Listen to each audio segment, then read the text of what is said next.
What's up, YouTube? So today's another day. We're back here with a new video, and we still have a few questions that need to be resolved. One, why is my truck not running properly? I've been chasing this issue for a while now. I finally got a scanner. I went ahead and got a SCT scanner, a live wire, and I'm pretty sure that figured out my issue, what's going wrong with the truck.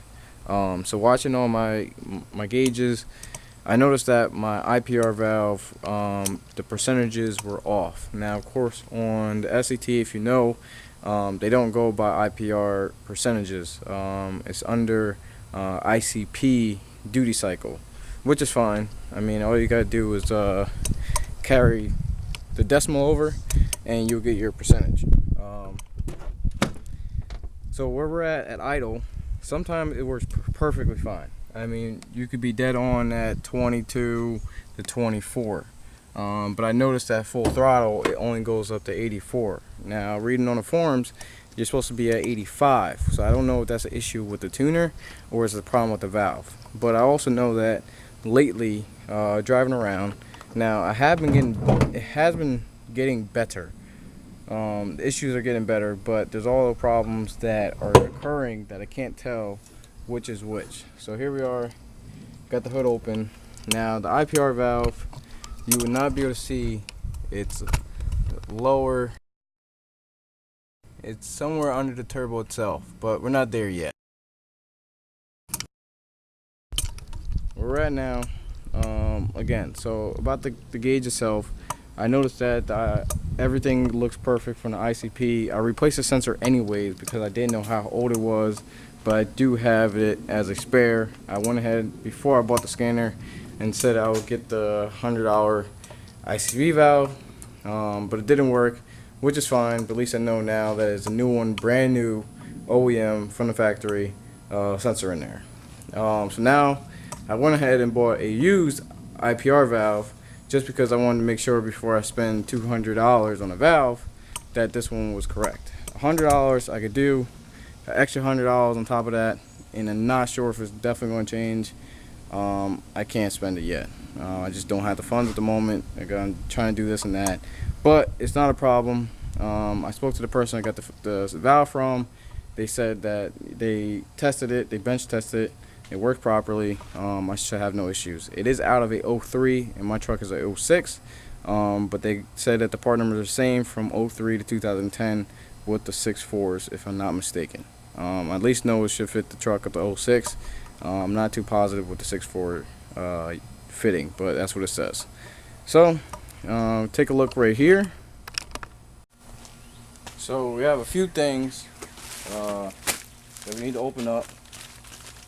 This one got, I don't know what these are. I know what I ordered, but I can't remember which is which and what's what. I ordered a few things for my car, and I ordered a few things for the truck. Now this might be the valve, maybe. I'm not sure.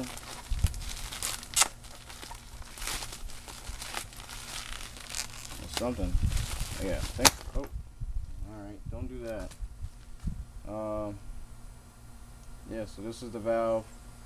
You can see it right here. It is a used one, but it has the barcode on it. It says patented, so definitely an OEM one.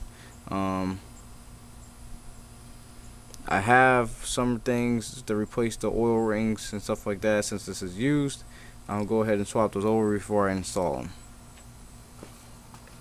Alright, so upon further inspection of the valve, again, this is a used one that I ordered off eBay, just to see if this will fix the issue. Of course, receiving it part, I inspected and noticed that there's no screen on the outside of the valve. That is a red flag. Luckily, the kit that I needed to take this valve off to fit in there actually has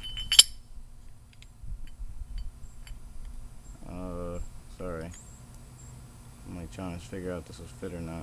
It should fit.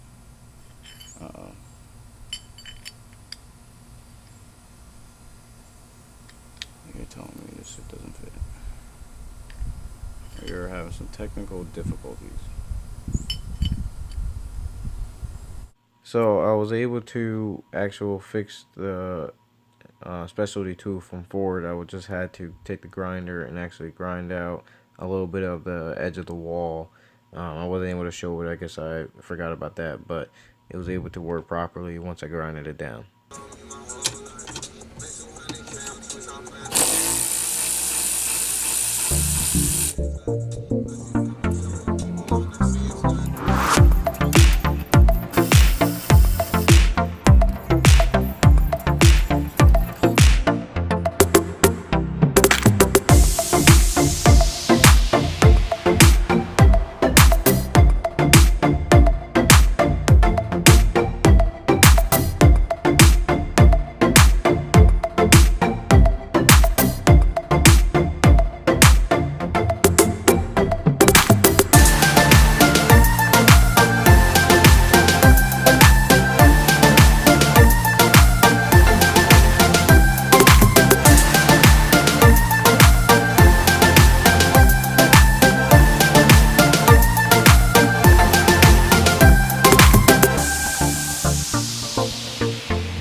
Alright, so here we are, guys. Right now we got a few things taken apart, which we didn't get too far into it yet, but we got the air filter taken out. I have the degas bottle disconnected. It's still plugged up behind, but it's disconnected to the intake manifold and the radiator. I just got to go ahead and unplug the FICM. It's all unbolted right here. Pull the FICM out. And then I have the heat shield on the wide pipes in the back I have to remove. Once I do that, I should be able to snake my arm where my finger is right in between the gap and then get to the IPR valve. I can see it from here. You might not be able to see it on the screen because it's too dark, but we go ahead and remove with the socket that I bought today, and we should be able to replace it.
Sorry guys, so my footage was cut short. It looks like my battery died while recording, but pretty much the IPR valve is right behind the turbo, where you can see the 11mm stud on the intake manifold.